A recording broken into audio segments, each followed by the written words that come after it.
फज़ीलत सां उठण वेहण मिठो बोलण अबाणनि जो तॾहिं ते ख़ुशि थी कारण तॾहिं ते ख़ुशि थी कारण इहो गुण अबाणनि जो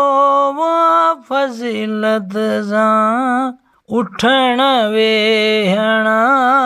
मिठो बोलण अबाणनि जो तॾहिं ते ख़ुशि थी कारण तॾहिं ते ख़ुशि थी कारण इहो गुण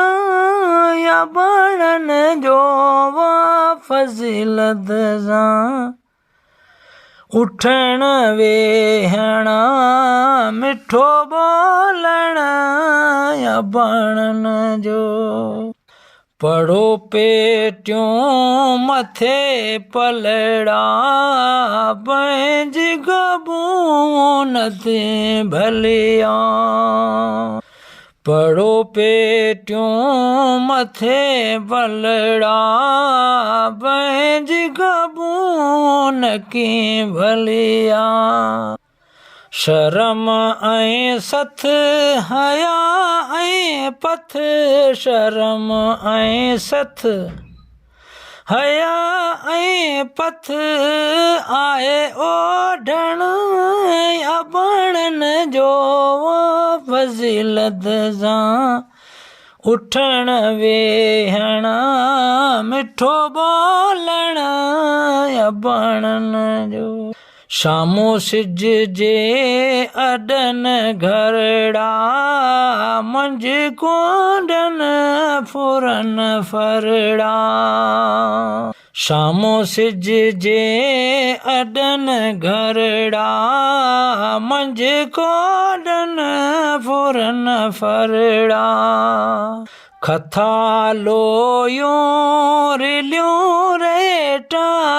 कथा लोयूं रिलियूं रेटा आहे ओछण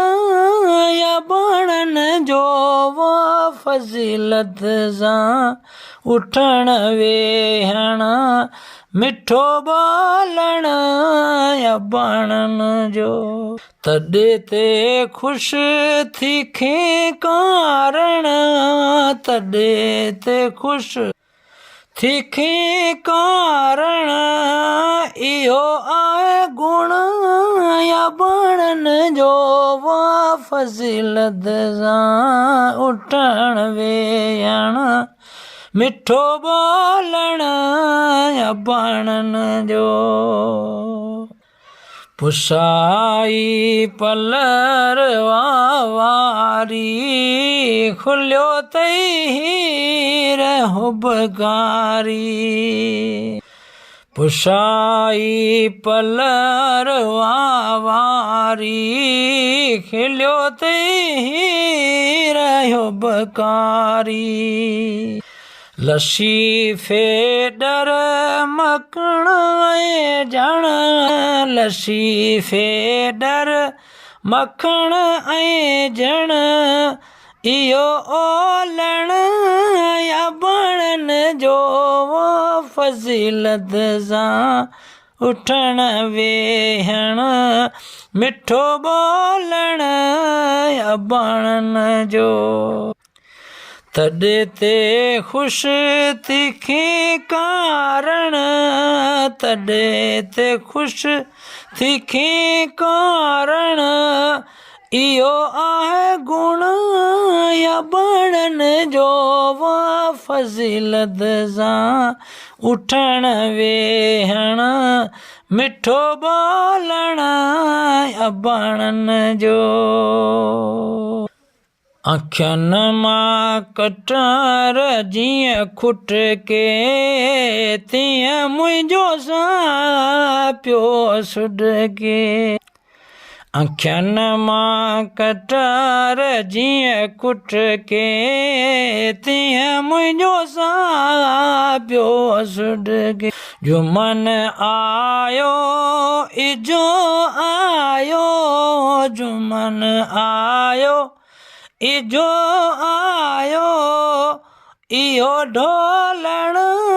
या बणन जो फज़ीलत सां उठण वेहण मिठो बोलण या बणन जो तॾहिं ते